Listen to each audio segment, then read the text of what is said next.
Jésus a-t-il été crucifié un vendredi? Dans ce cas, comment a-t-il passé 3 jours dans le tombeau s'il est ressuscité le dimanche?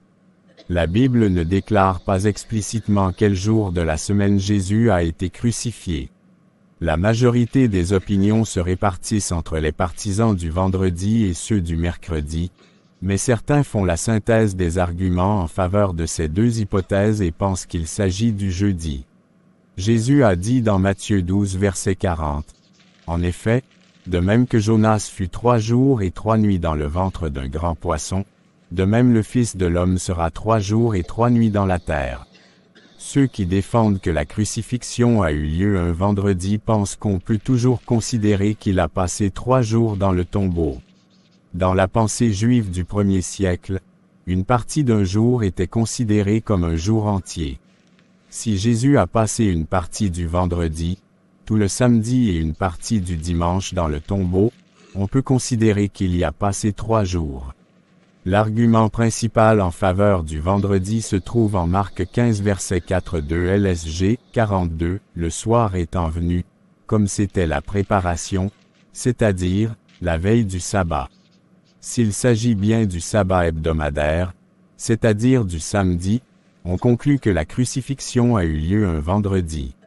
Un autre argument dans ce sens se base sur les versets comme Matthieu 16 verset 21 Matthieu LSG 21. Dès lors Jésus commença à faire connaître à ses disciples qu'il fallait qu'il allât à Jérusalem, qu'il souffrit beaucoup de la part des anciens, des principaux sacrificateurs et des scribes, qu'il fut mis à mort, et qu'il ressuscita le 3e jour. Et Luc 9 verset 22 LSG 22, il ajouta qu'il fallait que le Fils de l'homme souffrit beaucoup, qu'il fut rejeté par les anciens, par les principaux sacrificateurs et par les scribes, qu'il fut mis à mort, et qu'il ressuscita le 3e jour. Il ajouta qu'il fallait que le Fils de l'homme souffrit beaucoup, qu'il fut rejeté par les anciens, par les principaux sacrificateurs et par les scribes, qu'il fut mis à mort, et qu'il ressuscita le 3e jour. Où Jésus annonce qu'il ressusciterait le 3e jour, donc qu'il ne passerait pas 3 jours et nuits complets dans le tombeau. Mais toutes les traductions ne parlent pas ici du 3e jour, et certains contestent cette traduction. De plus, Marc 8 verset 31 dit que Jésus ressusciterait 3 jours après. Les arguments en faveur du jeudi se basent sur ceux en faveur du vendredi et ajoutent que trop d'événements, jusqu'à 20, selon certains, se sont déroulés entre l'ensevelissement de Christ et le dimanche matin, d'autant plus que le seul jour complet entre le vendredi et le dimanche était le samedi, le sabbat juif. L'ajout d'1 ou 2 jours permet de résoudre ce problème. Les partisans du jeudi font le raisonnement suivant. Si vous n'avez pas vu un ami depuis le lundi soir et que vous le revoyez le jeudi matin, vous direz « Je ne t'ai pas vu depuis 3 jours, même si techniquement, 60 heures. 2 jours et demi seulement se sont écoulés depuis votre dernière rencontre. » Si Jésus a été crucifié un jeudi, cet exemple montre comment on peut considérer qu'il a passé 3 jours dans le tombeau.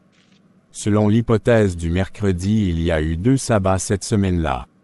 Après le premier sabbat, qui commence le soir de la crucifixion, Marc 15 verset 42, Marc 15h42 LSG 42, le soir étant venu, comme c'était la préparation, c'est-à-dire, la veille du sabbat, Luc 23 versets 52 à 54 LSG 52, cet homme se rendit vers Pilate, et demanda le corps de Jésus.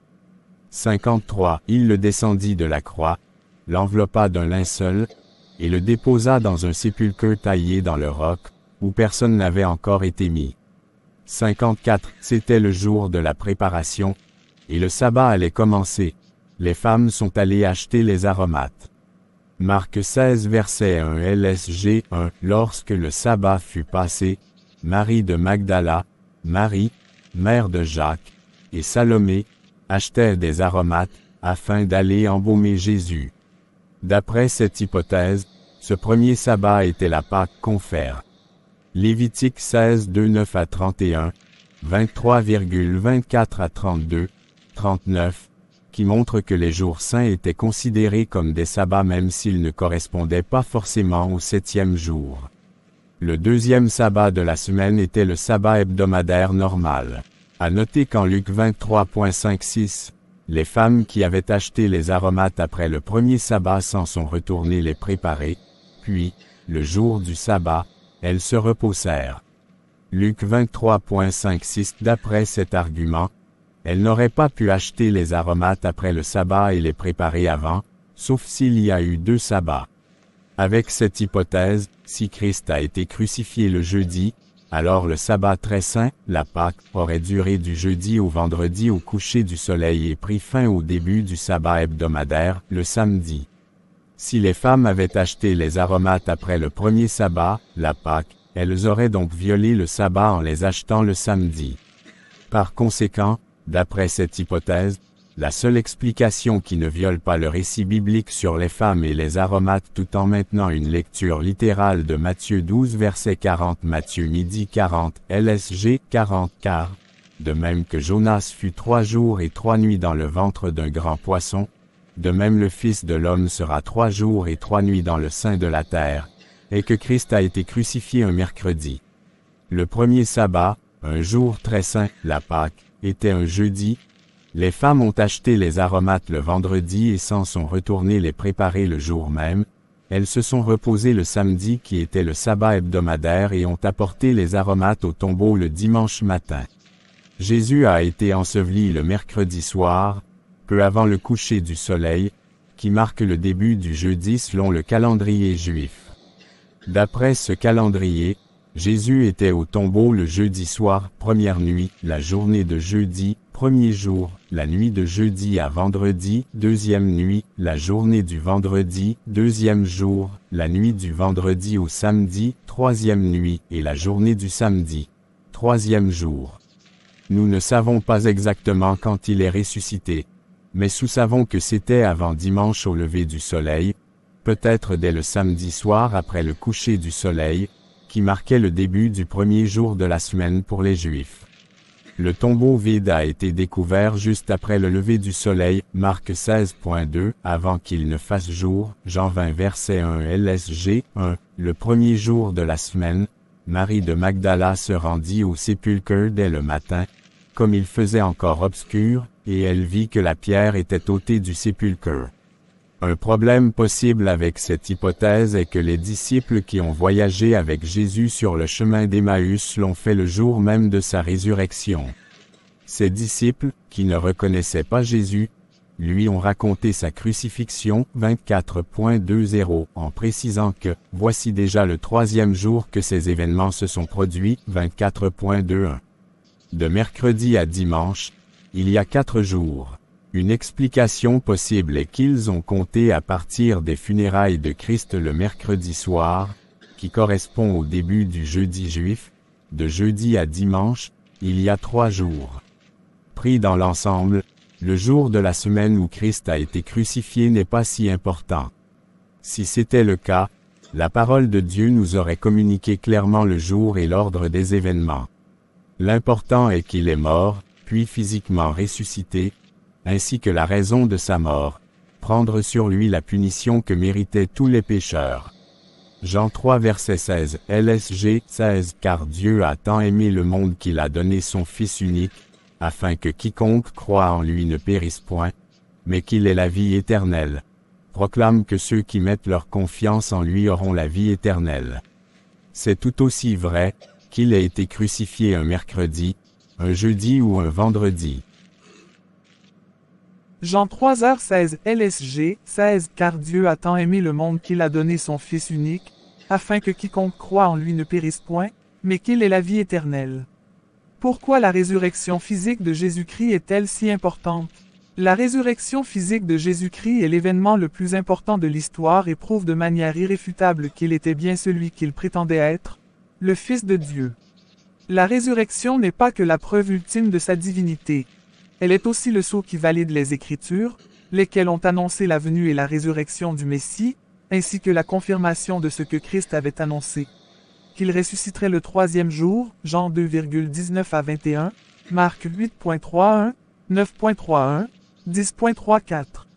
S'il n'est pas physiquement ressuscité, alors nous n'avons aucun espoir de résurrection pour nous-mêmes, 1 Corinthiens 15.13, 16, ni sauveur, ni salut, ni espoir de vie éternelle.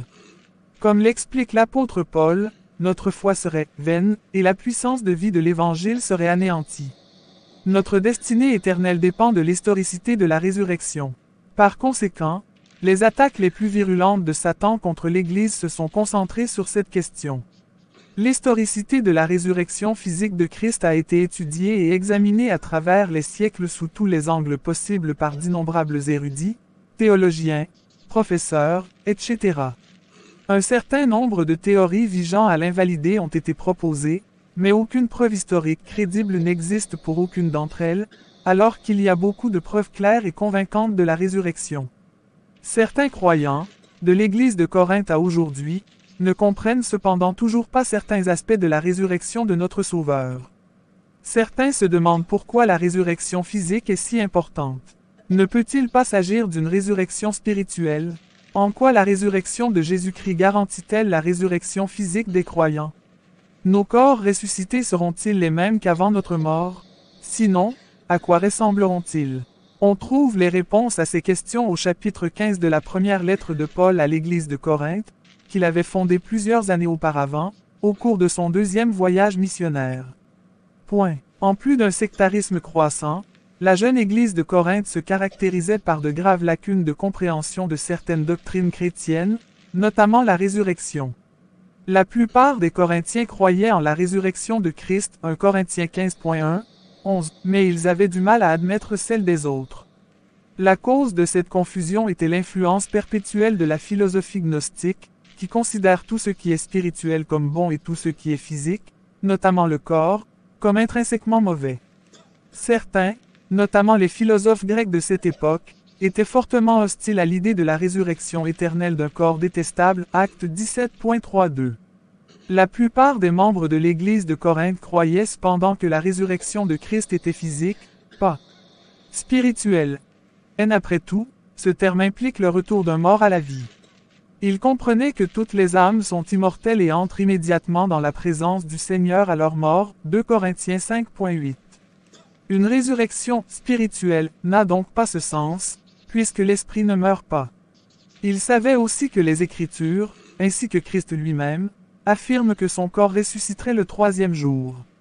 Elles disent clairement aussi que son corps ne connaîtrait pas la décomposition, Psaume 16.10, Acte 2.27, ce qui n'aurait aucun sens s'il n'était pas ressuscité. Enfin, Christ a beaucoup insisté sur sa résurrection physique avec ses disciples. Un esprit n'a ni chair ni eau comme, vous le voyez bien, j'en ai. Luc 24.39, là encore, la préoccupation principale des Corinthiens était leur propre résurrection. Paul a donc cherché à les convaincre que, puisque Christ est ressuscité des morts, il ressusciterait également. Notre résurrection dépend de celle de Christ, car s'il n'y a pas de résurrection des morts, Christ non plus n'est pas ressuscité, 1 Corinthiens 15.13. Mais en réalité, Christ est ressuscité, précédant ainsi ceux qui sont morts. En effet, puisque la mort est venue à travers un homme, c'est aussi à travers un homme qu'est venue la résurrection des morts. Et comme tous meurent en Adam, de même aussi tous revivront en Christ. 1 Corinthiens 15.2-0-22, en ressuscitant des morts, Jésus-Christ est devenu les prémices de la résurrection à venir, voir aussi Colossiens 1.18. Les Israélites ne pouvaient commencer la moisson qu'après avoir apporté un échantillon, les prémices, aux prêtres, en offrande au Seigneur, Lévitique 23.10. C'est ce dont parle Paul en 1 Corinthiens 15,20-22. La résurrection de Christ était les prémices de la moisson, de celle des croyants. Cette image montre que d'autres le suivraient dans la résurrection. Ses disciples, le reste de la moisson. C'est ainsi que la résurrection de Christ garantit la nôtre, celle-ci participant de celle-là. Pour apaiser les craintes des Corinthiens concernant le lien entre l'esprit et un corps considéré comme indésirable, Paul leur explique la nature des corps ressuscités et leur différence avec nos corps terrestres. Il compare ceux-ci à une semence et explique que Dieu nous donnera un autre corps, 1 Corinthiens 15.3-7-38, semblable au corps glorieux de Christ ressuscité, 1 Corinthiens 15.49, Philippiens 4.21. Comme pour le Seigneur, nos corps naturels périssables, déshonorés et faibles seront un jour transformés en corps impérissables, glorieux, puissants et spirituels. 1 Corinthiens 15, 4, 2-44. Nos corps spirituels seront parfaitement équipés pour la vie céleste surnaturelle. C'est tout pour cette vidéo. Veuillez aimer et partager autour de vous. Activez la cloche de notification pour ne manquer aucune de nos vidéos. Abonnez à notre chaîne. Demeurez bénis au nom de Jésus Christ.